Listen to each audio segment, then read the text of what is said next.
Alexandra 360. I am your host, Alexandra Levine. Tonight's theme, why are big name Democrats leaving the Democrat Party? Let's see, we had some exciting things that happened last Friday as well as yesterday.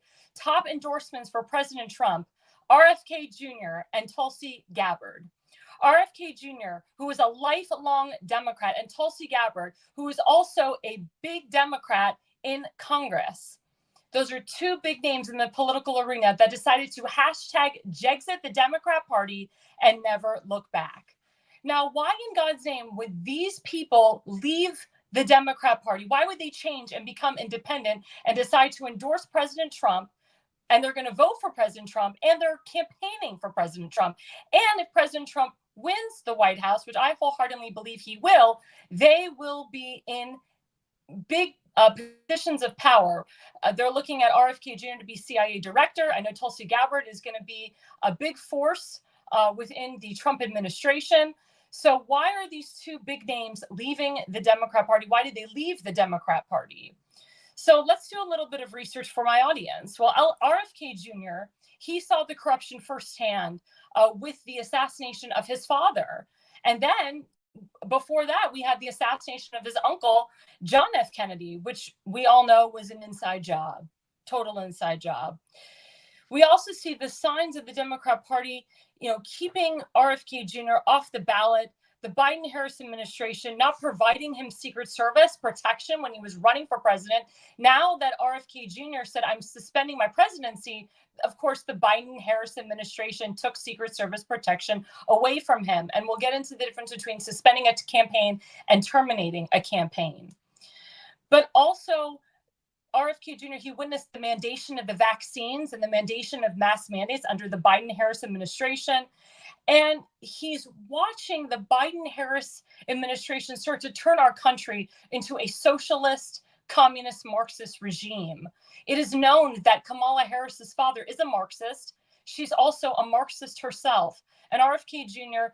cannot stand behind this, cannot stand with this, cannot run as a Democrat because the party left him. And same thing with Tulsi Gabbard. Now, there's a lot of parallels between John F. K. and President Trump. Both of these men are patriots. John F. K., was a huge patriot. John F. K. and President Trump, they lifted people out of poverty. They both cut taxes. They both were shot at. Unfortunately, John F. K., as we know, he died. And we know that President Trump had an assassination attempt on his life. John F. K., as well as President Trump, they believe in living in a peaceful society. John F. K. and President Trump are both capitalists.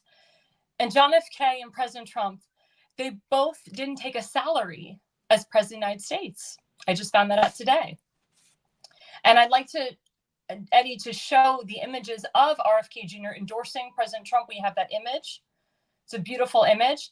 There it goes. A Kennedy endorses a Republican. I just want to say for the record that the Patriots Prayer Network was actually one of the first networks that saw this endorsement live, that heard it live.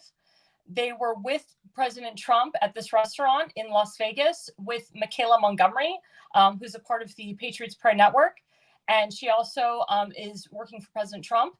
And she spoke first, and she introduced Big T, as she calls him, her best friend, Big T. And then after that, he went to his big rally in Arizona with Carrie Lake. And that's where that's where President Trump, introduced John F. K., what the heck, RFK Jr. As a friend, as an ally, but also he endorsed him for president. And he also said, I'm taking my name off of 10 swing states. I'm taking my name off the ballot in 10 swing states because I want President Trump to win. And it's actually very good that he did that. We're also seeing in the polls that because RFK Jr. took his name off of those 10 states, that President Trump now has a 3 to 5% increase in those 10 swing states. And we'll get into some drama later with that.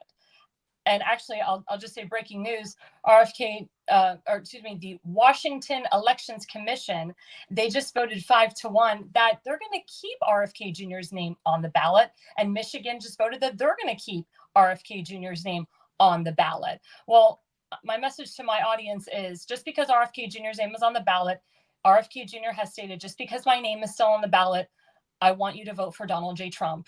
We need him in the White House. We need to bring back capitalism. We need to bring back a constitutional republic. And I also want to advise my viewers on John F. Kennedy's inaugural address. Eddie, we do have a little bit of that image. I'd love you to show my audience. And there's some very famous lines in that speech that John F. K gave in that inaugural speech. There we go. It's small, but I'm going to recite it for you. So the very famous lines is, ask not what your country can do for you. Ask what you can do for your country. Very famous. And then the second line after that is, ask not what America will do for you, but what together we can do for the freedom of man. Sounds like America First policies to me. It sounds like we as a people need to rise up. We need to stand up. We need to support one another. We need to succeed. We don't live off the government. We don't let government control us and tell us what to do. We as man, we take hold. We succeed. We live. John F. Kennedy was about living in a capitalist society, living in capitalism. And that's what President Trump believes in as well. That is what he believes in as well. And it's so, so, so important that we have those values going into November, because Kamala Harris and Tim Walz, they want to take us back. They want to take us to socialism, communism. They're retrogressors, Marxism.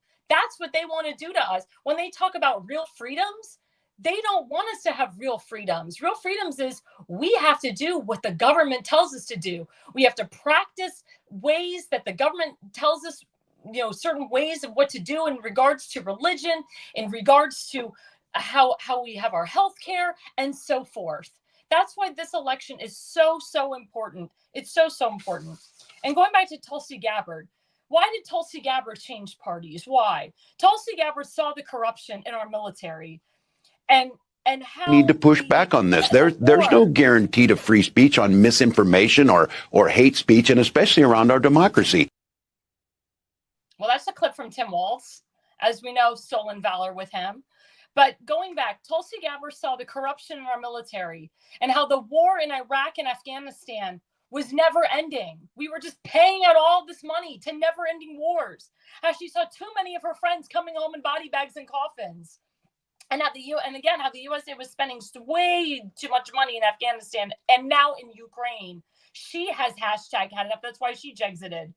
Again, these are people that have served in government or had families in the Democrat Party that saw the direction of where the country is going and said, I've hashtag had enough and I'm leaving and I'm exiting. They see that President Trump cares about protecting all Americans, fighting for our constitutional freedoms, and making sure that we never, as President Trump has always said, we will never be a socialist nation. Now, who in my audience has left the Democrat Party? I personally work for the Jexit organization. We have gotten many Jewish people and Christians to leave the Democrat Party and never look back. I'm down here in Florida right now. I just voted in my Florida primary. I met a lot of Jewish Republicans, but they weren't Jewish Republicans. They were Jewish Democrats I had talked to. I had advised them to leave the party. They did, and they voted in the Republican closed primary that just happened here August 20th. So all you have to do is talk to people. All you have to do is reach across the aisle. And that's what President Trump does every single day. He reaches across the aisle, he talks to people, and he has common sense. And his policies are common sense. And I can tell you, the average American knows that under President Trump, things were great. And their livelihoods were better. And we had money. And everybody looked great. And we could fill our gas tank. And we could go to the grocery store and not worry about the cost of this and the cost of that. Toilet paper is costing $10 to $20 to $30. Manicures, a woman's manicure like myself is costing less money than getting my pet's manicure done. That's insane. That is insane. My toilet paper is costing more than my hairbrush. That is insane too. And it's going to keep getting more and more and more insane under a Harris-Walz administration. That's why we all have to follow the example of Tulsi Gabbard and RFK Jr., and we must leave the Democrat Party. We must hashtag Jexit the Democrat Party. Do what these people have done. Do what Elon Musk did. Do what President Trump did. He left the Democrat Party as well. He was a Democrat for a long time. He saw the light. But this is what is going on. You see big name people now, big name celebrities actually leaving the Democrat Party because the Democrat Party has left them and they see the corruption. And that is the central theme of this entire night. Why are these big names leaving the Democrat Party? How can we get more big names to leave the Democrat Party? Coming up right after the break, we have a very good friend of mine, Phillip Hamilton. He ran for state senate in Virginia. He's a descendant of George Mason IV, and he owns the Hamilton Press. He'll be here right after the break. Born in the coastal plains of South Texas, Smoking Gun Coffee is founded by combat veterans that know exactly what a cup of coffee needs to taste like. Run by father and son, each coffee bean is perfected, roasted at 500 degrees, and cooled with a Gulf Coast breeze. Smoking Gun Coffee hand makes and bags each ounce of coffee for maximum customer satisfaction. With every purchase, 10% goes back to organizations that help veterans and local communities. That's Texas made, one bag at a time. To find out more, go to www.smokingguncoffee.com. Well, that was Smoking Gun Coffee. Please go to Smoking Gun Coffee and go to under Coffee Club to Alexandra 360. Get yourself a medium roast or a dark roast. There's nothing better than having Alexandra 360 in your cup. You can also get Alexandra 360 cup gear at geargumble.com, as well as Alexandra 360 t-shirts at geargumble.com. And please, there's nothing better than waking up with an Alexandra 360 t-shirt across your body and having a cup of coffee, cup of Smoking Gun Coffee, on an Alexandra 360 cup. So again, we just talked about why are big names leaving the Democrat Party. Right now, we have my special guest. I hope you come up right now, Phillip Hamilton. Eddie, we got him? Yay! Awesome. Pleasure to be here. Hamilton. Yeah, thank you for coming on Alexandra 360. So just a little bit of background again. Mr. Hamilton, he ran for state senate in Virginia. I had a pleasure of meeting him and working with him. He's a wonderful person. He's a descendant of George Mason IV, and he owns the Hamilton Press. Woo! I love it. Yeah. Well, So- thank you for the shout out. And, I appreciate you traveling all the way from Maryland to Virginia for my state senate fundraiser last year with Patty Lyman, who got reelected to the Republican National Committee as a committee woman back in June of this year. So I was really excited to be there at the convention in Virginia and to vote for her in her reelection. Yeah, Patty Lyman is great. And she is a big Trump supporter and a real fighter for Virginians and a real fighter for the Constitution. So, Phillip, so you were actually at an event with Eric Trump recently, who's, as we know, Donald Trump's son. Please tell us about that event. Sure. So Lisa Jones, she's a prominent business owner right here in the Charlottesville area. She hosted the event. She actually contributed $25,000 to Donald Trump's campaign. To thank them for having Eric Trump coming to Charlottesville to speak. Now, Eric Trump, he's actually been managing the Trump winery estate for years now. And what's interesting is that the Trumps are really the second owners of that estate. There were a couple that had owned it previously. They actually built a horse carriage museum. It was actually the largest horse carriage museum in the entire United States, and they had the largest piece of manufactured glass that they purchased in California that was in one of their rooms. That was pretty interesting. But the museum's all gone. It's not there anymore. Now it's just a winery, and they have a cidery nearby. And when Eric Trump, when he came and spoke to us, he talked about all the wines that he's been ordering. So he talked business first. It wasn't all just politics. We did hear some of the business side and how the operations are going within the Charlottesville winery. But then he got into politics and talked about the Democratic National Convention. And I got to personally ask Eric Trump a question about Tim Walz's speech, where he specifically said that Donald Trump is going to ban abortion in all 50 states and United States territories, with or without Congress. And I asked Eric Trump, what is your response to this ridiculous claim? Because Trump over and over again has said, I supported the overturning of Roe v. Wade, and I want to leave it to the states. I'm not pushing for any federal policy, but the Democrats are fear-mongering and saying that Trump and his administration are going to be banning it without Congress, which is not true.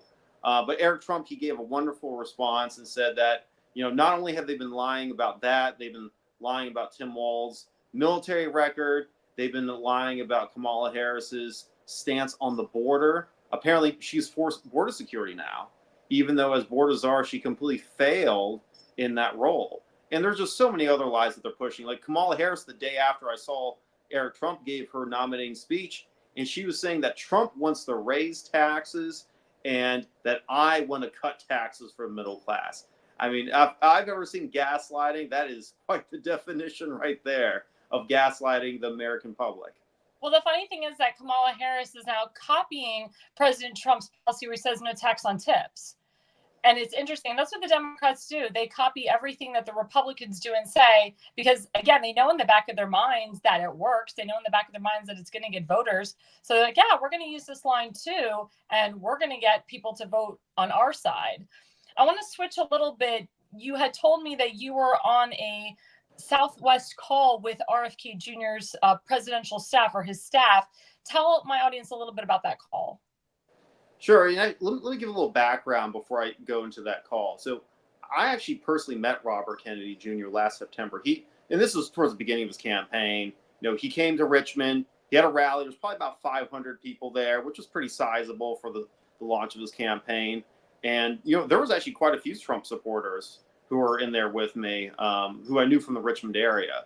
And, I certainly agreed with many things that he supports. Not everything, of course. I mean, as Republicans, we're going to have some disagreements with him on issues of life. And, I think he takes a stronger stance on environmental policy than I would personally, but that's what he advocates for. But, he talked about, the mask mandates, vaccine mandates, and, the necessity to push back against this, corporate complex that's been pushing for these mandates. And I completely agree with that. We saw government tyranny in 2020 when we had all these lockdowns occurring, businesses and churches being shut down, but liquor stores and strip clubs staying open. I mean, it was completely ridiculous what was going on. Here in Virginia, we had Governor Northam, who was, who actually had a pastor in one of the eastern sides of Virginia, one of the churches, arrested for having 15 people in his church. And the limit was 10 people. So you're 5 people over and you get arrested. Thankfully, the pastor got a great lawyer and had the charges dropped. But we shouldn't be having things like happening in Virginia or in America. And, RFK Jr., I think he ran a great race. He actually had a campaign headquarters right here in Charlottesville, Virginia. There actually is a UVA connection. In 1958, John F. Kennedy, his wife, and Ted Kennedy all visited the University of Virginia. And I sent you a picture, if you want to put that on later, of that UVA visit.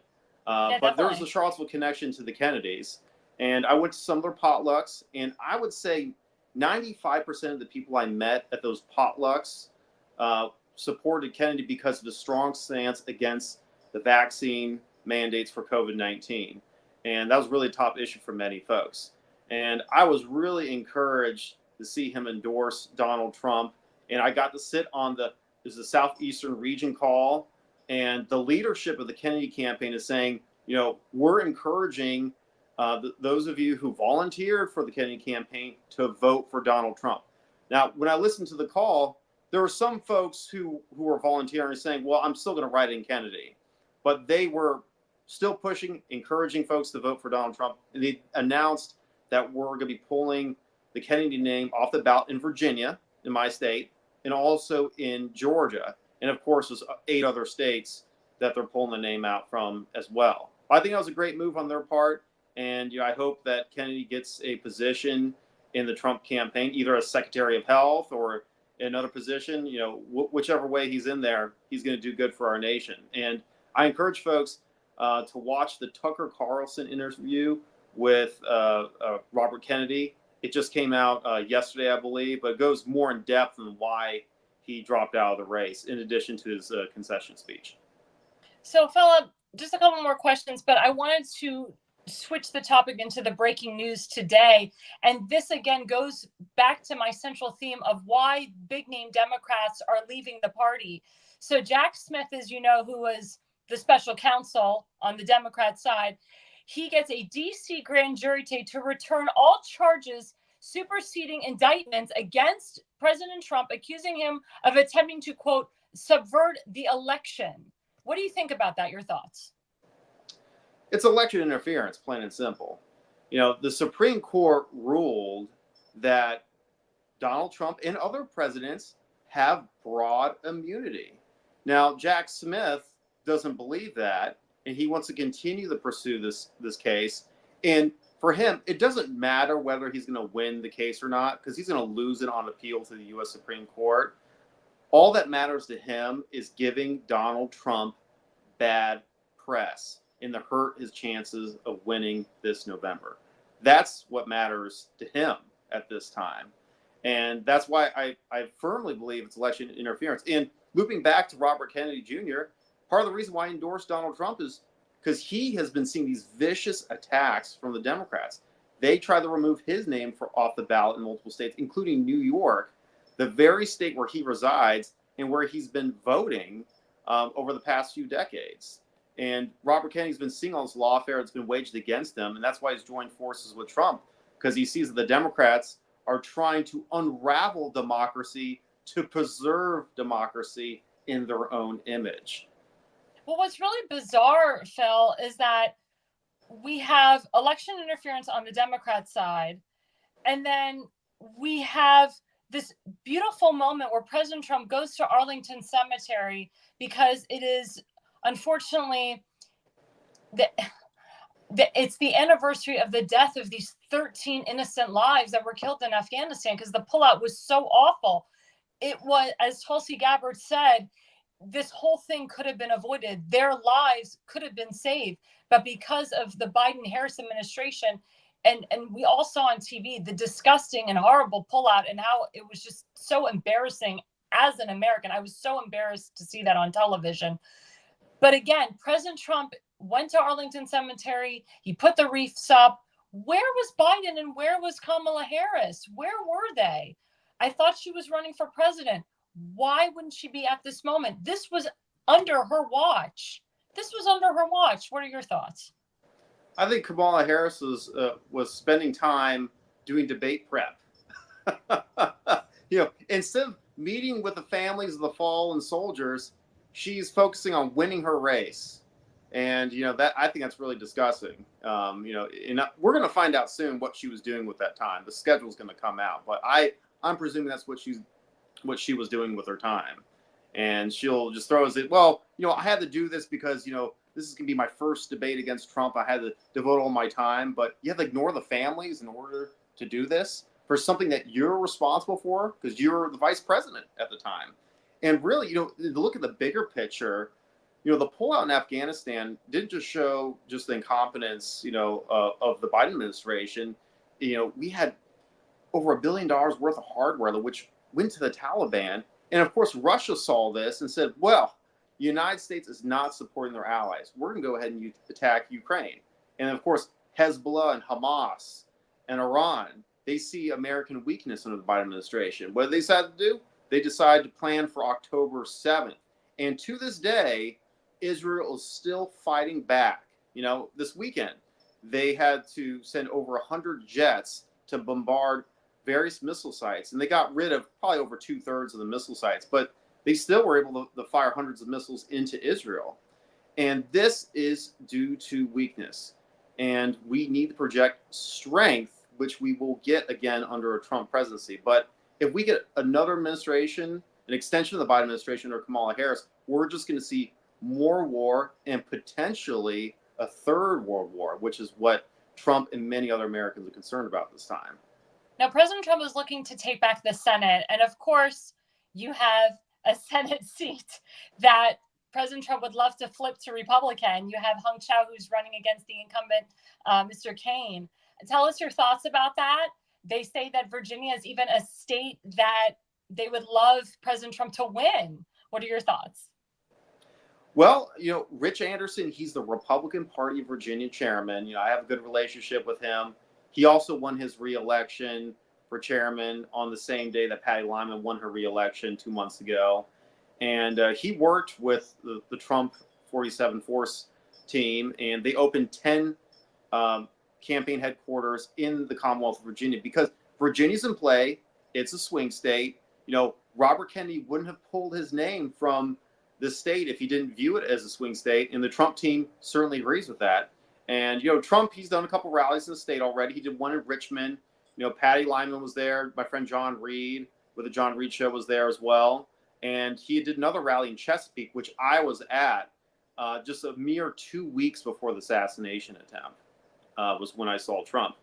And of course, we had J.D. Vance after he got picked at the convention. He spoke at Roanoke, Virginia. And we're expecting another Trump rally in September and probably, hopefully, another 2 or 3 rallies before Election Day as well. Yeah, I mean, like I said, that is a state that is being talked up. Governor Youngkin, he won because of Trump's endorsement, because of Trump's support. And I know that the governor and the lieutenant governor are putting their backing into President Trump, and they're pushing for him to win the state as well as to win the Senate seat, because we need to take back the Senate. Because when President Trump came into power, he came in with Republican House of Representatives and Republican Senate, and we got a lot of stuff done. And we need to reverse so much of what the Biden-Harris administration has done, and we need to get our country back on track.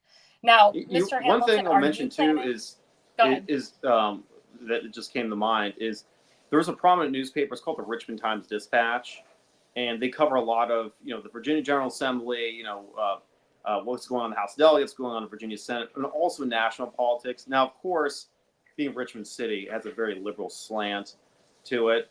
I saw a poll that they had announced on there, and it said that hung cow was down by 11%. I'm like, that's pretty significant. I'm like, which poll is saying that hung cow is down by 11%? I mean, they probably think Trump is down by 10% in Virginia too. I didn't see that in that specific article, but I think it's absolutely ridiculous. One poll said that Kamala Harris was up 7 percentage points. I think that was Newsweek this week. Craziness. That's just craziness. But I wanted to ask you, Mr. Hamilton, are you planning on running for anything again? Well, I'd like to give another shake at the, Senate seat in the future. I think it's important to, put my hat in the ring again. It's I got 25,000 votes last year, and I think it'd be good to give the folks another chance to support me in the future. Well, I just want to say, Phillip, you are a patriot to this nation. It has been a pleasure getting to know you. It was a pleasure working with you, and I would love to work with you again in the future. I mean, you are just awesome, and you're so factual, and you're so driven, and you're so ambitious, and you're so young, and you have a huge, big, bright future ahead of you. And I appreciate you coming on the show. You are a guest of my show anytime you want to come on. Well, thank you for having me on, and I am 37 years young at this time. Phil, where can we follow you? Where can we follow you? You can go on my Facebook page, which is Phillip Andrew Hamilton, just my full name. I do have my Hamilton Historical Records history website. You also have thehamiltonpress.com, so my political blog. And you can follow me on Twitter, which is Hamilton4VA, which is Hamilton FORVA. And thank you again for having me on this evening. Awesome. Anytime. Thanks so much. And we will be right back after the break.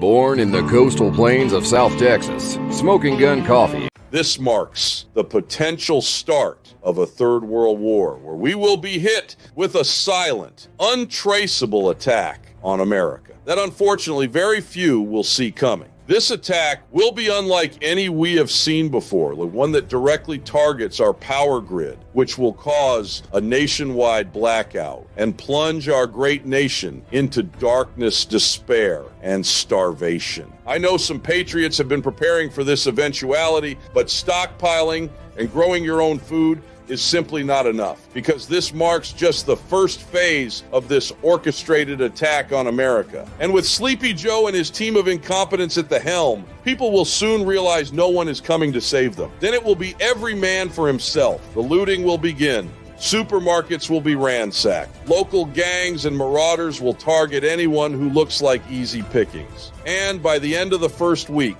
millions of unprepared, desperate, and hungry Americans will be eating from garbage cans, if they're lucky. And that's exactly what our enemies want, to destroy our great nation from the inside. But the reality is, you do not have to be a victim. There is something you can do to prepare. Hi, my name is Teddy Daniels. I am a United States war hero, a White House insider, and a Purple Heart recipient. And I just released an emergency broadcast that reveals the one thing you must do in the first hour of the attack. That will guarantee you will have a power supply for you and your family. These 3 secrets will give you peace of mind and unlimited power during this critical time. By seeing this right now makes you one of the lucky ones. Because when the attack happens, most Americans will have no idea what hit them, but not you. You'll be in complete control, and that puts a lot of power in your hands. Yes, others may laugh when they see you quietly preparing for this imminent attack, but once our power grid fails, those woke millennials won't be laughing anymore.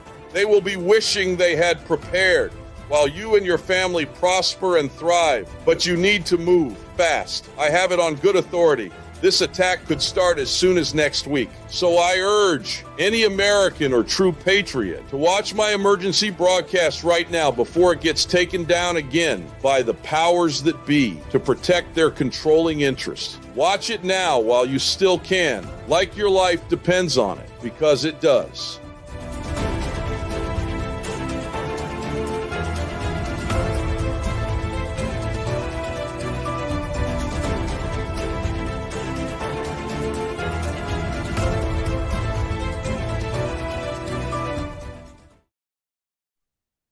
Hi, everyone. This is Alexandra Levine with Alexandra 360. We just had a wonderful guest, Phillip Hamilton. He ran for state senate in Virginia. He owns the Hamilton Press. Please follow him at Phillip Hamilton VA. He's done some great work.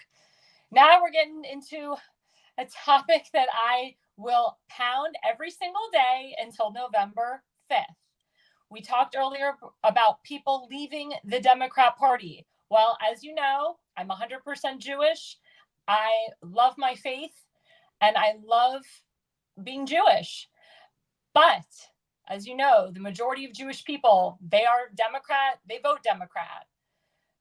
But this year, this election cycle, I feel is going to be very different. I talked to many Jewish kids, many young Jewish adults, and even Jewish people that are in their 50s, 60s, and 70s that have had enough of the rise of anti-Semitism that is happening in our nation. They're very scared that if, God forbid, Kamala Harris and Tim Walz win, that we will be living in a socialist nation. It will be World War II all over again. If you are a Jewish person, you will not be able to live in America and feel safe and be safe. I can tell you that my family has already made preparations. If God forbid that woman wins, which I know in my heart, and I said earlier she will not win, but if God forbid she does win, myself and other family members of mine have already made preparations to leave this country, because as a Jewish person or anyone of faith, if they live in, if God forbid Kamala Harris or Tim Walz ends up being the president or vice president of this country, you will not be able to practice your religion freely. You will not be able to live here freely. And guess what we're having again? College season has started again, everybody. As you know, on liberal college campuses such as my alma mater, NYU, Harvard University, Columbia University, UPenn, all these liberal university names that we heard in the news, the pro-Hamas protesters are back, and they're back with vengeance. And that's because Kamala Harris is allowing it. Her rhetoric allows it. Tim Walz and the people who he surrounds himself with are allowing it. Again, Tim Walz is friends with the Muslim cleric. They are connected with the Muslim Brotherhood. Again, Kamala Harris has multiple connections with people that are involved with the Nation of Islam, which is Louis Farrakhan, Keith Ellison in Minnesota. He is also a part of the Nation of Islam. Let's not forget, Barack Hussein Obama put Kamala Harris in there. He is involved with the Nation of Islam. He is involved with all these terrorist regimes. He opened up the vacuum to the Arab Spring. He was the one that put the Muslim Brotherhood in power in Egypt. He did all this. He's the reason why the Taliban is on the rise. He's the reason why the Al-Aqsa Martyr Brigade is on the rise. Why Iran even had the audacity to do what they're doing to Israel. This is because we are having socialism creeping into this nation. That's why we have to get rid of it. Under a Trump presidency, we didn't have this. And in 2024, we won't have it under a Trump presidency again. But college campuses are starting their crap. And who more so to enter into this studio with me to talk about this than my friend Seth Eisenberg with the Conservative Corner. Come on in, Seth.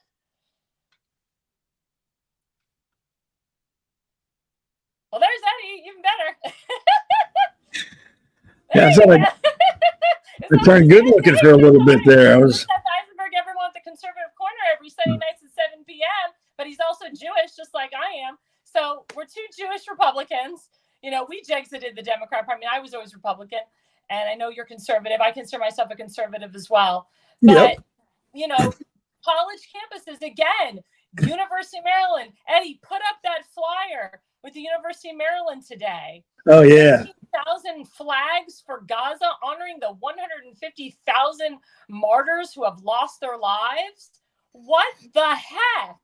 There it is. Yeah, this there it happened is. today, everybody, from 8 a.m. to 5 p.m. with speeches starting at 1 p.m. This is crazy. What say you about this, Seth?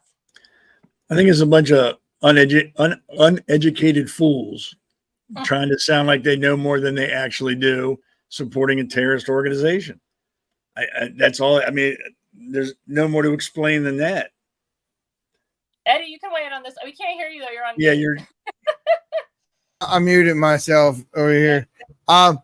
Just because it's my home state and I happen to know quite a bit about it, I don't think there's anyone there. I used to play. We used to go up to UMBC all the time, University of Maryland, go see the basketball games, go up there and play against the team, hang out. Let me tell you, this is not a place where you're going to find the future president of America. It's just not. It's not going to be the place where you find the next person who's going to cure some disease or whatever. These are people that are just lucky they got into college. Barely. No, it's true. But the thing is that these pro-Hamas protesters don't even go to the colleges. They're in their 20s and 30s. They're getting paid by terrorist organizations. And actually, their families are illegals. Their families are from Iraq. Their families are from Iran, Afghanistan. Their families were former Hamas militants. Their families were former Taliban. And those are the people that are coming into this country. Those are their kids. They're dropping their kids off. They've already taught their kids to hate Jews. They've already taught their kids to hate Christians and Americans. And they're spewing out this hate, and they're hurting innocent Jewish lives, innocent Christian lives. And I say to the parents, get your kids out of these schools. Don't spend all your money at Harvard University and Columbia University. I know Jewish people, we're very highly educated people. We want to graduate from the best of the best. You don't have to graduate Harvard University to be the best lawyer or doctor. I can tell you that.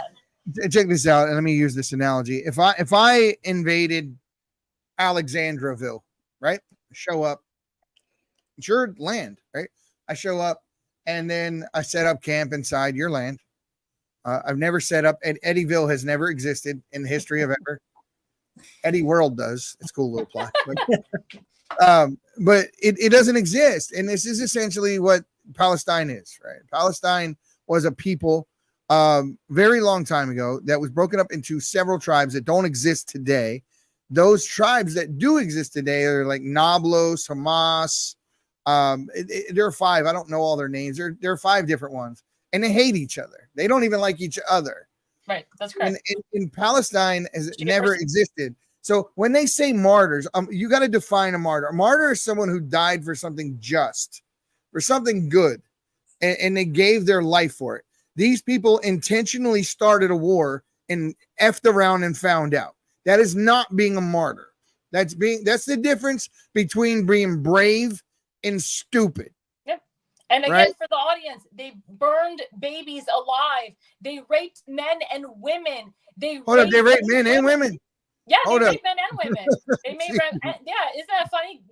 They raped men and women. They raped men and women in front of the children. They cut children's organs in front of their parents. And let's talk about how. I mean, let's you say let's not be so graphic, but people need to understand what evil looks like. How did they kill those babies? If you don't know, they took not with knives. They took the ends of shovels. Threw them in the ovens. They threw them in the ovens and turned the oven. No, about the ones where they cut the heads off the babies. They used shovels. Yeah, if you can do that, you're not human. Graphic detail. I mean, they took a pregnant woman and they cut her belly and they pulled out the unborn child and beheaded the unborn child. I mean, people need to know this stuff. I'm sorry. They need to know it because it's true. Because we have people saying that none of this is true, that nobody can do something so heinous. They said the same thing about Hitler. In the same breath, they condemn the Nazis and all the while acting just like them. And let's talk about the people who literally are doing this, that actually are siding with real Nazis, like Zelensky, who's Jewish, applauded for a Nazi. Zelensky applauded Trudeau. They applauded for a Nazi. They went up to Israel. They went up to Israel. They went up to Canada. Yep. They can't play ignorant because they announced this guy. They said what army he fought with, who he fought against, and in what war he fought. So you knew he was a Nazi, and you stood up and applauded him. The whole damn room applauded this guy. There's no apology to date. No one's taking it back. Great. I got a little clip that I played before, but it's always relevant. And here, check it out. All over the world, people are demonstrating to give the land of Israel back to the Palestinian people.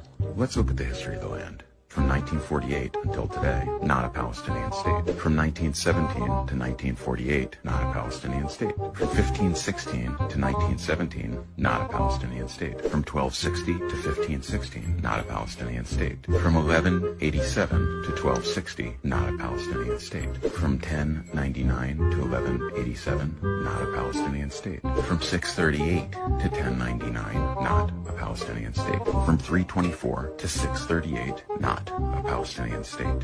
From 63 BCE to 324, not a Palestinian state. From 167 BCE to 63, not a Palestinian state. From 322 BCE to 167 BCE, not a Palestinian state. From 586 BCE to 322 BCE, not a Palestinian state. From 1004 BCE to 586 BCE, not a Palestinian state. From 1200 BCE to 1004 BCE, not a Palestinian state. From 3600 BCE to 1200 BCE, not a Palestinian state. From 5800 BCE to 3600 BCE, not a Palestinian state. Fiction can be compelling, inspiring, even emotional, but it's still fiction. Don't be. There is no comeback. There is no comeback. It's a great video. It's a great video. I mean, there is absolutely no comeback in the world for that. Palestine has never existed. Correct. The reason why Palestine is even a word is because a Roman emperor didn't like the name Judea. So he changed the name of the land to Syria de Palestina. And the people, instead of saying Syria de Palestina, shortened it to Palestine. But it was never Palestinian. It was Roman. So BS. All BS, all made up. All people with all this righteous indignation, it doesn't exist.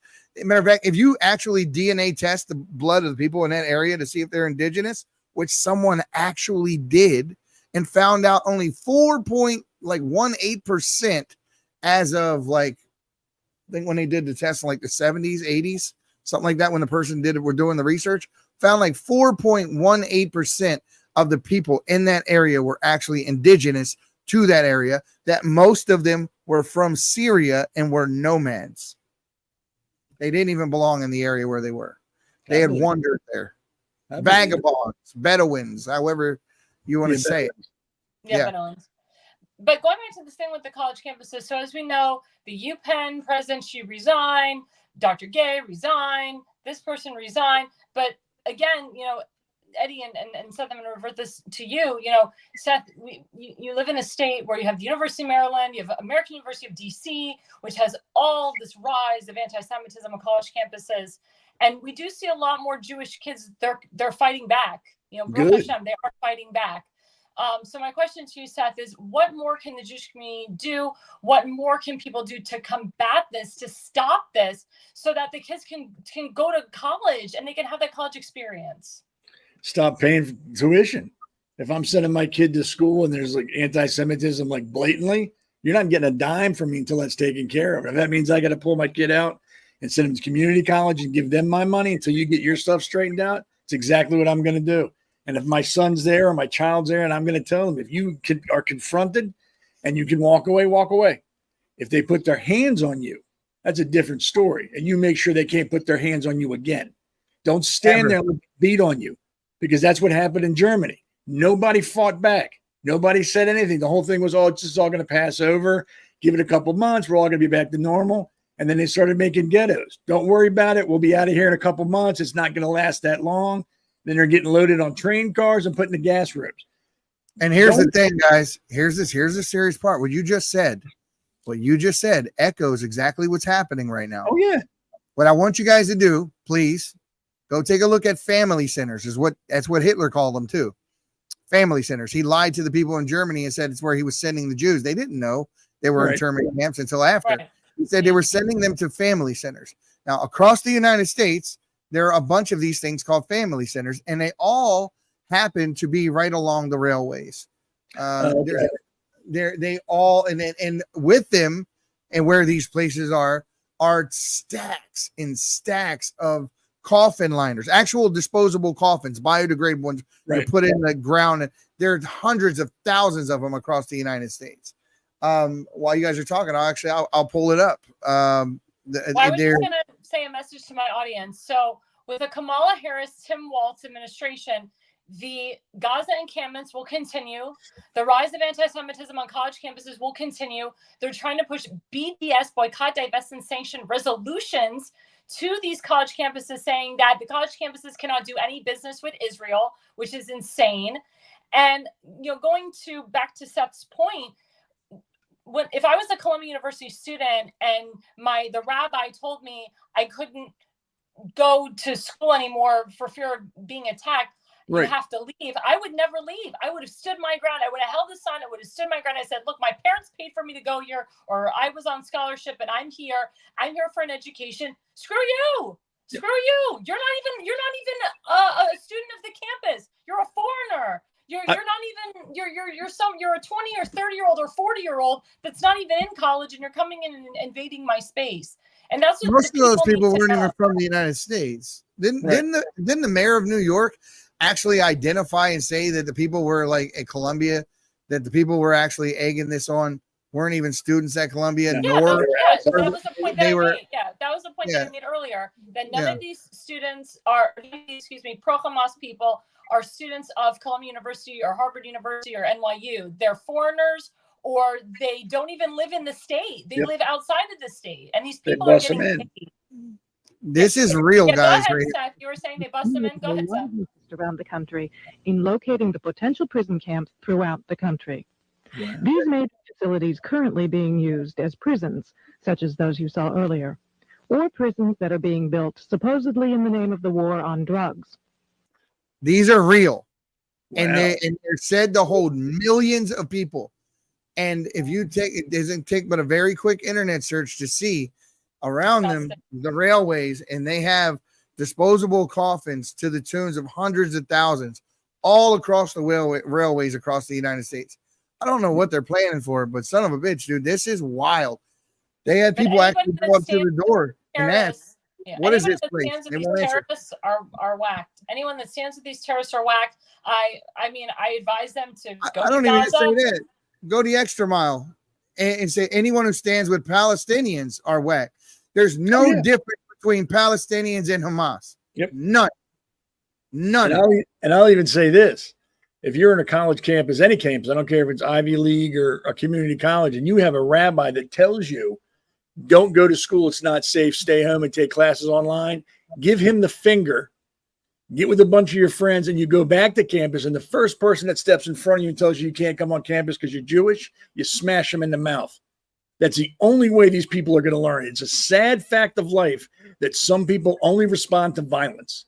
And these pro-Hamas, these pro-Hamas, pro-Palestinian people, you can't reason with them, you can't talk with them, you can't give them facts.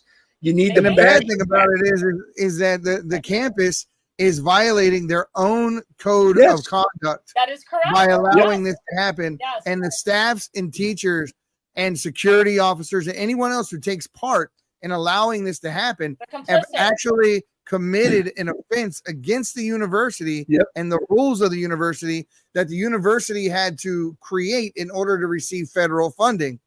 So based on what's just happened, the moment that they say you can't come in because you're Jewish, which they actually did, I've seen many videos of it, they violated their code of conduct, and thus their federal funding should be completely severed at that point, should be done. But reality, guys, listen, and I'm gonna say it, I know many people think it, what the hell is college for anyway? I mean, it's a social club anymore. It's you're not learning anything new there. Any of the shit you can go learn there, you can learn yourself anywhere else. Do you really need college at this day and age and the information age? Do you actually need something that you can take a correspondence course for on your own and go and spend $80,000 to come out smart as a dumbass? I mean, this doesn't make sense. I mean, I know a lot of successful people that, didn't finish college. Sean Hannity is one of them. He dropped out of Columbia University and he's a very successful man. So a lot of people haven't, they didn't finish college or they didn't go to college at all, and they're very successful entrepreneurs. So, and I would say this too: if you're a Jewish kid and you're on campus and you can't find somebody to walk across that line with you, give me a call. I'll walk across the line with you. I'm the same way. I'm the same way with you. Yeah, but I do want to make the point. But I do want to make the point. This is very important because this is about voters. So as you know, I talk to a lot of young Jewish people, young Jewish voters. You will see a lot of young Jewish Democrat voters, Jewish independent voters that are going to hashtag Jexit the Democratic Party. They are going to not vote for Kamala Harris and Tim Walz in November. I've talked to a lot of them. You're going to see that huge movement of Jewish college kids and Christian college kids that will be voting for President Trump in November. So that is a really good sign. And again, I do the work every day. Seth does the work every day. Eddie does too. Everyone on this network does. Fred Profiter does, who was on here with the Frederick County Conservative Club. Everybody, we have to put in the work, and we have to work to get all of these people to see the light and also to leave the party. And all you have to do is talk to them. One of the reasons why I got Jewish kids, Jewish Democrats to leave the party is after they were bloodied and punched and attacked. I went on Facebook, I went on Twitter, and I personally reached out to them. And I said, how are you doing? How are you feeling? And they said to me, oh my God, my own dean and my own principal and my own president didn't even call me to see how I was doing, but you, a perfect stranger, did. And I love you for it. And then, of course, we got into politics. They found out I was a Republican. They're like, oh my God, we're changing parties. We're voting Republican. Oh my God, we love you. And that's all it takes. All it takes is, how are you doing? How can I help you? Oh my God, are you okay? The fact that the deans and the presidents and their professors didn't even reach out to them and ask how they were doing. It's disgusting. It is disgusting. We had Arthur Long on the podcast. Maurice and I had him on the Patriots Prayer podcast a few months ago. These were the kids that protected the American flag at Chicago U, right? But he told me directly, because this is the same college where William Ayers, leader of the Weatherman Underground, Obama's mentor, this guy who literally spoke with Obama just hours before he went on his own anti-Semitic rant. So Obama showed up. This is the truth, guys. Please fact check me. Obama showed up to Chicago U. I believe it. He met with William Ayers. I believe it. After that meeting, he leaves the campus. Within a few hours of that meeting with Obama, William Ayers goes on this tirade, this anti-Semitic tirade, and these pro-Palestinian faction moves onto the campus. This is after Obama leaves now. They come onto the campus. They try to take the American flag down. Arthur Long and his group of students in that particular quad said they weren't having it. They did not let it happen. And I was so proud, brother. I just, you always see them tearing the flag. And you're like, if I was there, finally, if you try to take the American flag down and replace it in my presence, I promise on my kids, on my mom, dad, you have to kill me. Well, look what happened. I mean, it's me or you. Look what happened under Kamala Harris administration, Biden administration, after Netanyahu spoke literally hours later, and we all saw this on TV. These crazies, they took down the American flag, they burned it, and they put up a Palestinian flag. Yep. It was so disgusting at Union Station. It was so disgusting, and then they desecrated the bell at Columbus Circle. Yep. At Union Station, at the train station? I'm sorry, say again? At the train station? No, Union Station. Union Station. Yeah, with the trains. Yeah, the train station, the MARC trains. Yeah. It's disgusting. It is so disgusting. I used to live right down the street from that on St. Paul Street. Yeah. Yeah, that's where it is. Yeah, I mean, I know Union Station. I've been to Union Station many times. You can walk to the Capitol from Union Station. It's disgusting. It's disgusting that the Biden administration, the Biden Kamala Harris administration allowed that to happen. Again, Joe Biden revoked that executive order that President Trump put into place. President Trump put into executive order in July 2020 that anybody who desecrated American flag or 10 years gets 10 years in federal prison. And what did Joe Biden do? He revoked it in May of 2021. Disgusting. That's why you saw the spectacles. But again, under a Kamala Harris-Waltz administration, that's what you'll see every single day. You'll see Palestinian flags going up every single day at a college campus near you, at Union Station near you. It's disgusting. It's all fake, though. It's all fake. All those people protesting Kamala and Walz outside, like they're against them because they're pro-Israel. That is bullshit. That is all subterfuge. That's to make you think that Kamala is pro-Israel. Yep. The same people are funding the pro-Palestinian faction, and I went through their funding sources. It's Soros, it's Rockefeller. I had the whole list. If you actually go Chat GPT or whatever to make it easier and get the list, you'll see the list. And then go get the list of Kamala Harris and Tim Walz donors, and then compare the two. It's the same people on both lists. So they're funding both sides of this thing and trying to make you think they are the enemy of these faction of pro-Palestinian people, and they're not. Look, Tim Walz is connected to not just the Muslim Brotherhood, but through other means he's connected to people that are Al-Qaeda. He's lived in China for well over a year. He speaks Chinese. He loves the Chinese government. Like 30 times. He said so. I mean, come on, guys. These people are not even hiding their communism. They're like out loud. But Eddie and Seth, I want to shift it to another subject, which I think you guys will like. This is the Mark Zuckerberg subject. So, and I already knew this was happening. Everybody knew that big tech interfered with the election and everything. So Mark Zuckerberg revealed that Biden-Harris threatened to take down his platform if he didn't censor people that discuss the side effects of the vaccines and COVID-19 in general. Your thoughts, Seth Eisenberg, first. Monetize me back and I'll believe that you changed. Monetize the Patriots prayer one more time. Let me advertise on Facebook again. Give me back the money you took from me. I had thousands of dollars that Facebook took from me. Thousands. And they took my monetization. They didn't pay out and they lied on me. Yep. So when you reverse that shit, we'll believe you. Yeah, I think he's a punk. Zuckerberg's a punk. He's a beta male who's got the testicles of a 2-year-old. He's never going to stand up and do what's right. He's going to fold like a lawn chair, and he's going to slink away with his tail between his legs and do what he's told to do. And excuse my French, anybody listening, he's a bitch. And that's all he'll ever be. And again, I just want to say what he does from this point forward. Not my Jew, hashtag not my pure Jew, hashtag not a real Jew. You can say that right now. He's a Jewish person. He does not represent Seth as a Jewish person. I'm more Jewish than he is. Thank you. That was true. You are. You probably are. This guy, it's what he does from this point right now forward. Don't just say it, get a headline. Trump's badass. He put his hand in it, all that shit. And it's cool that you said it. It's cool Right. that you recognized it, but stop discriminating against people on the right. But why Stop. did Mark Zuckerberg throw the Biden-Harris administration under the bus?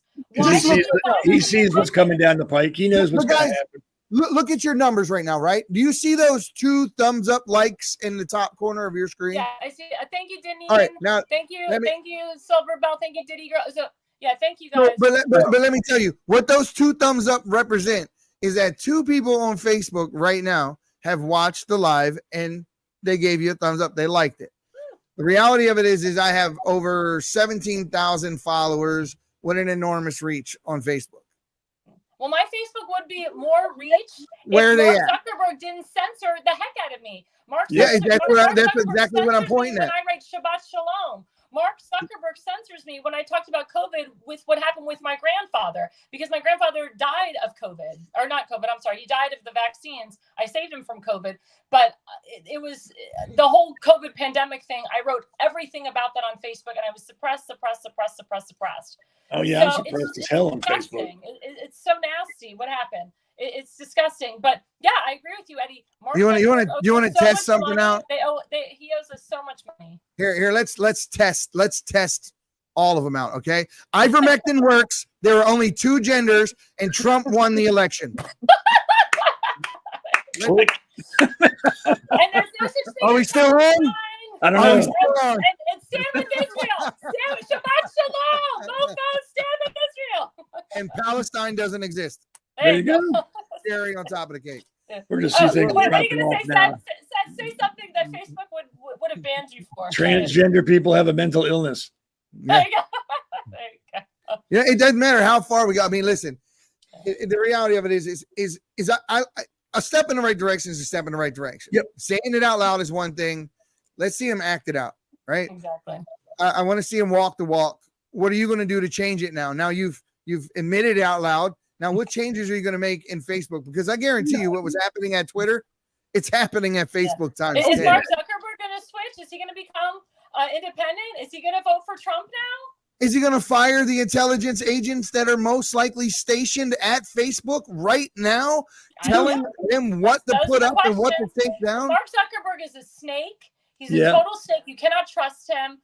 He married this woman from China. I mean, that tells you everything. What you I know. can't figure out is Jen Psaki Zuckerberg or Zuckerberg Jen Psaki? I've seen Which those way- pictures. That's funny. Which way does it go? 50-50. Oh my gosh. Not sure Oh my gosh. which one it is. Oh It's my gosh. 50-50. Well, I mean, this whole thing with what the Democrats want to do. They want to kill our free speech. They want to kill our constitutional republic. They want to kill all our freedoms. They want to take when the Democrats at the convention talked about real freedoms. It was total anarchy. They're saying we need to have the freedom to do whatever we want. Oh, so there's no law and order. It's chaos. And your 3-year-old can decide if they want to change their gender without parental consent. That's what real freedoms are. That's insane. So I got everyone. I got one more test. I got one more test. All right. It's a joke. Ready? I got a joke for you. What do you call a transgender whale? I don't know. Maybe dick. Oh, Are we still on? Are we still on? Are we still on? It's your own week, folks. Try the fish. It's so funny. It's pretty good. I like that. It's like a dad joke. Right? And for some reason, people get their feathers ruffled, dude. In my world, you can make fun of cancer patients and AIDS victims as long as it's funny. It doesn't matter. As long as it's funny, that's the litmus test. I don't like the fact that comedians have to come on stage and survey the audience before they start telling jokes. Guys, if it's funny, laugh. Get the hell off your high horse. Quit being so PC. Laugh a little bit. Have a drink. I don't care. But stop. Yeah, it's just quit it. You're making life very dull. The funniest Jewish jokes I've ever heard are from my father.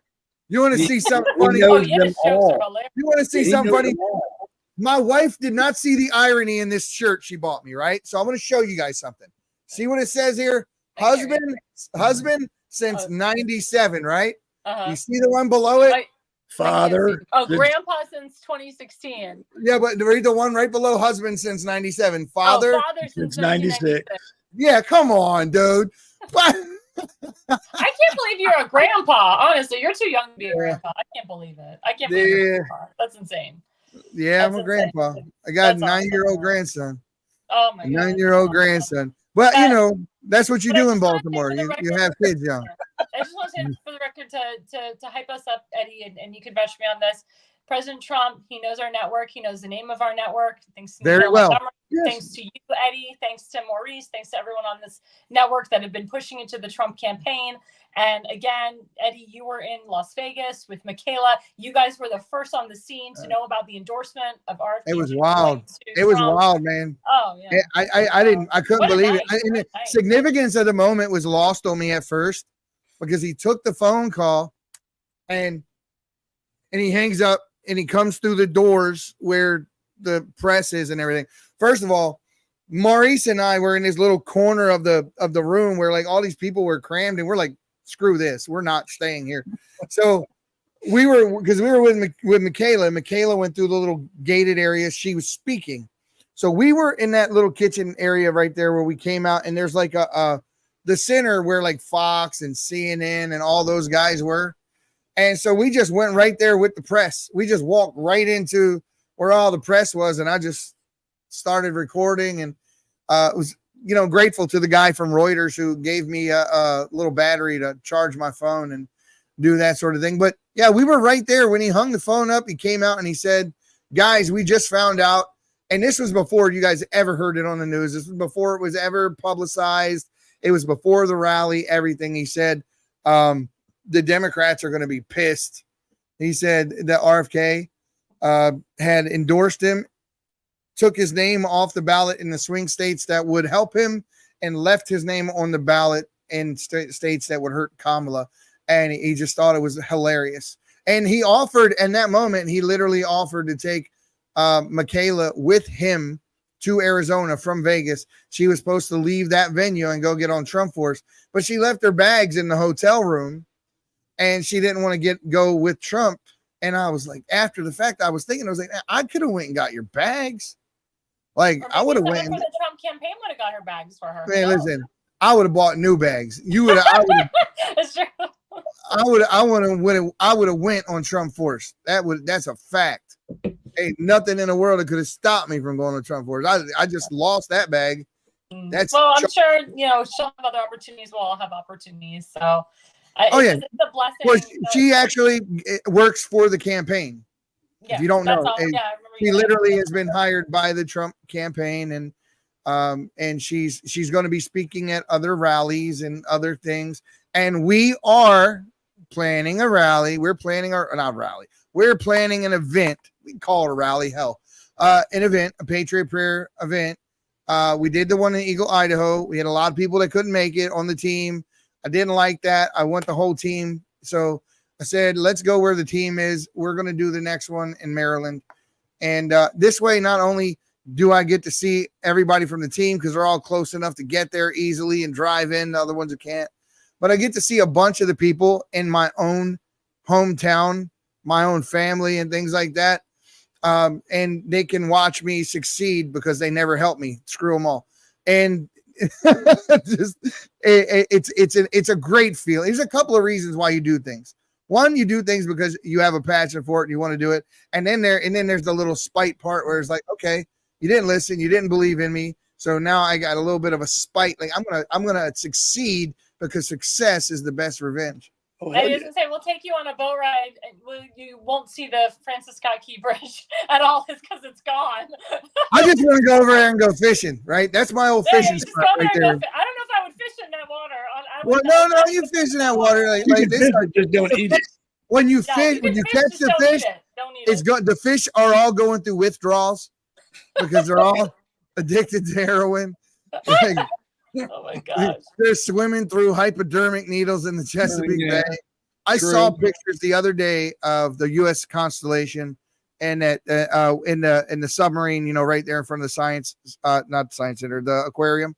Yep. And we used to go down there at nighttime. I'll tell you a story. So I'm walking I used to live in Washington Boulevard growing up, and it is a friend of mine's mom calls me over and says, hey, did you guys go downtown the other day? And I told her, no, of course we did. Right. And he's like, no, we didn't go downtown. She said, that's funny. See, I said, well, where's my buddy? His nickname is Nut. So I said, where's he at? And he's punished. Why? Because it looks like him and you on the front of this newspaper downtown. And so, Funny. So I'm like, okay, now hey, at least I'm on the front of the newspaper. So I go tell my grandma, hey, I'm on the front of the newspaper, right? And she says, well, why don't you go grab newspaper and bring it back to me? And it was the first time I got hit by a car. I was so excited. I ran across the street, got hit by this car, and just popped up and kept going. But I had my newspaper, and I didn't drop it. And yeah, I mean, we had a good time as kids, man. And we used to go down to that submarine after dark, and we would climb inside of it, and we go up in there, and we raised pigeons. So we'd catch all the cool, all solid white or chocolate pigeons and go in there. Man, Baltimore was when I was a kid was actually fun. Right. It was still deadly. It's very different now. It was still deadly, but all the people that you would be afraid of that would make it deadly were friends of mine. So it was like we were okay. If you didn't belong there, it's definitely not a place that you should go. When I met my wife, she lived out in Essex, and I know Essex, yeah. So she used to catch the bus in to the inner city of Baltimore, to Southwest Baltimore where I live. And I told her, don't ever come here and surprise me and just get off that bus without me there to be there to get you.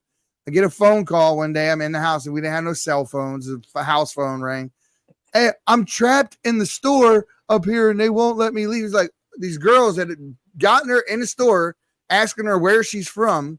It's very apparent you're not from here. The way you're dressing, the way you look, the way you're doing your hair. They just know. They smell an outsider. And it's not a safe place to be, guys. Because I go there all the time. I do a lot of work there. I work with Lexus. I know you're down in Dundalk waving pro-Israeli signs on the side of the road. I'm like, you're crazy, dude. Yeah, people are laughing at me. I'm putting up I'm putting up when I worked for Tim when he ran for Congress. I was putting up one of his big campaign signs, and I'm wearing like these 6-inch Michael Kors high heels. I asked her the first time I told her, I said, do you have security? But everyone's nice to me, though. I mean, everyone was like really nice. I mean, everyone in Tim's district is wonderful, and I work with so many people in there. But yeah, I mean, I'm a total outsider in there. But it's hold that same protest down at the Inner Harbor. Oh, okay. No, I'm not saying really do it. I'm just saying it won't work. Okay. It won't be the same. You go down to the Inner Harbor and you find Christopher Columbus's head for me. You gotta do that for me because it's still down there. It's not the same. They shut down the harbor places. Yeah. We used to love to go down there and eat. We used to go down there and get the Thai chicken, and it was cool to see. They used to have performers that would, do their thing in the. I mean, they still have some of that. Yeah. They still have some of that, like in Fells Point area is really nice. Like they still have. Fells Point was redone, right? They remodeled it. They've redone and remodeled it. We owned a pizza place down there, and that's where I met my wife in nice. Fells Point. I actually had this place called Jason's Pizzeria, and I used to live above it and work in it, and that's where I met my wife. She actually didn't like me. She liked my friend, but she hadn't met me yet. And then I think we're gonna end the show on. Hold on. You're gonna like this.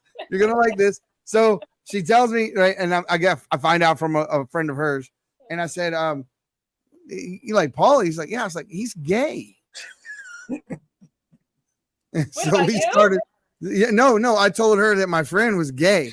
Oh. Right. Oh my God. Turned out to be true like 4 years later, but it wasn't true when I actually said it at the time. But hey, all's fair in love and war. But just to sum it up, why did these big names leave the Democrat Party? We have to be. Yes, I rescued my wife. RFK Jr. took the lead on that. Tulsi Gabbard took the lead on that. President Trump took the lead on that. Elon Musk took the lead on that. We as Americans need to take the lead on that and really look at the difference between the Democrat Party now, not the Democrat Party under JFK, because there was a much different Democrat Party then. But the Democrat Party today was they were still a bunch of racists back then too. If JFK was president today, they would eat his lunch. Let's just be honest. He slept with Marilyn Monroe. His dad was a mobster. They ran drugs to get rich. They ran alcohol during Prohibition. Like, they were not good people. Never were. Not even in history. They weren't. If he was president today, they would eat his lunch. He would be like Bill Clinton if you applied the same standards. It just didn't have a big press back then. You didn't have the reach, the information, and that sort of thing didn't get to the people the same way. Well, like I said, the parallels between him and Donald Trump are very similar. And like I said, the Democrat Party of Harry Truman, FDR, JFK is very different than this quote progressive Democrat Party that we're today. And that's what that is my message, is that these people that are in the Democrat Party, they don't understand. And I say this to people that are 50, 60, 70, even 80 years old. They're starting to see the change. I want the young people to start seeing that this is not the real Democrat Party. This is a party that is turning socialist. This is a Marxist party now, a communist party now. And again, Tulsi Gabbard saw it happening. RFK Jr. saw it happening. Elon Musk saw it happening. President Trump saw it happening. And that's why they all moved and they all #exited. I just don't want people to start thinking that those people are now, that they're people leaving the Democratic Party automatically are conservative just because they left the crazies. Like, they're still Democrats. They still believe some crazy stuff. They are still climate alarmists. They still believe in reparations. They still believe in abortion. They still, all the same Democratic tenets and policies that we all hate, they still espouse. They just don't believe in the censorship and all the other crazy stuff that goes along with the Democratic Party today, which is like teaching racism as a way to fight racism. It's ridiculous. Like, again, when you look at the difference between the Democrat Party that is approaching us now and is going to approach us in, God forbid, 4 years, compared to what we had with President Trump, compared to what we will have with a Trump presidency in 2024, it looks much better as an individual to vote for President Trump, to be a Republican, or like I said, you don't even have to leave the party, just vote for President Trump, because like Seth always says, principle over party. And President Trump actually taught us that. President Trump doesn't even consider himself a Republican. That's why me and Maurice are the same way. We do not belong to a political faction or party. Right. We have a set of values and principles. I feel that same way too. Yeah, so that's the point. Is you have to really look at the individuals. You have to think principle over party, just like Seth always says. And you have to just, again, be that leader. Don't be that follower. Just because every woman is wearing that same mascara doesn't mean you have to wear that same mascara. Or hijab. I mean, it's true. Don't wear the hijab. I was in the makeup industry, in the skincare industry for many years. I wasn't that person like, you got to try what Kardashian's wearing. Be a leader. Not everybody has to go on Ozempic, everybody. You know what I want women to stop doing? You know what I want women to stop doing? Stop wearing cheetah print, please. Everybody. I wear cheetah. Wait a minute. I wear cheetah print. All it wants, like, please stop. Please stop. I love cheetah print. If I walk in your house and I see cheetah print furniture and everything, dude, I'm just stop. Okay, not the cheetah print furniture, but I wear cheetah print clothes. I love. Please stop. Just stop. I wear cheetah print. That's what defines me. I love it. But anyway, this has been a great show, a great hour and a half. Thank you guys. Love you guys. Guys are great. Please follow us on the Patriots Prayer on Rumble. Please follow us at the Patriots Prayer on X. I still call it Twitter. Please follow us on the Patriots Prayer on Facebook, because he's not supposed to censor us anymore. And please follow we'll see. Yeah, we'll see. And please follow us on, we're going to be on Social. We're still on YouTube. Please follow us. You can always follow me, Alexandra360, at Alexandra LEVI20 on X, at Alexandra Levy on Facebook. And the reason you listen and the reason you watch is you are no idiot. There it is. Oh, I'm supposed to end it now. Yes. I got caught up. That's my line. I got caught up listening to you. Like, who's supposed to do what now? Oh, it's me. It's me. Eddie, you're fired. No, just kidding.